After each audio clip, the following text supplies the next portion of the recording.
যদি কারো পিসিতে লাইন দেওয়া থাকে কিন্তু মনিটরে যদি নো সিগন্যাল আসে, সেক্ষেত্রে কি করবে?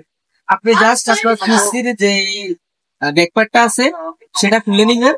সেটা খুলে নেওয়ার পর এই যে দেখতে পাচ্ছেন র্যামটা, এই যে র্যাম, এই দুই সাইডে যে সুইচ দেওয়া আছে এই সুইচ দুটাকে আগে অন করতে হবে। অন করার পরে র্যামটা জাস্ট খুলে নিবেন। র্যামটা খুলে নেওয়ার পর এই যে দেখেন র্যামে প্রচুর পরিমাণে ময়লা জমে আছে, ডাস্ট পড়ে আছে। এটা জাস্ট একটা ন্যাকড়া দিয়ে একটু মুছে নিবেন। আর যদি আপনার কাছে যদি কোনো অয়েল থাকে তাহলে সেটা ব্যবহার করতে পারেন, অথবা যদি কোনো ক্লিন কিট থাকে তাহলে ক্লিন কিট দিয়ে এটা ক্লিনিং করতে পারেন। তারপরে এখানে জাস্ট র্যামের দুইটা ঘাট আছে, এখানে দেখতে পাচ্ছেন আপনারা, এই যে দুইটা ঘাট দেখা যাচ্ছে র্যামের, এ একটা এ একটা। আমার হাতে যে র্যামটা দেখতে পাচ্ছেন এটা হচ্ছে 8 জিবির একটা র্যাম। এই র্যামটা আমি এখন লাগাবো। আমি এটার ঘাটটা চেঞ্জ করবো, চেঞ্জ করে আরেকটা ঘাটে লাগিয়ে দেবো।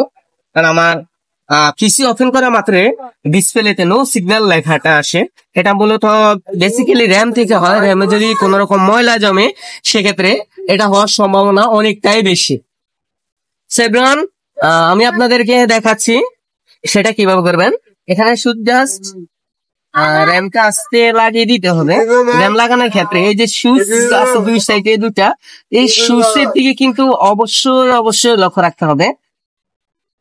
এই যে আমি এটা লাগিয়ে দিলাম র্যামটা। এই যে সুইচটা ভালো করে লাগলো কিনা সেটা অবশ্যই লক্ষ্য করবেন। এখানে যে ক্লিপটা আছে ক্লিপটা লাগছে কিনা তাও সেটা ভালো করে লক্ষ্য করবেন।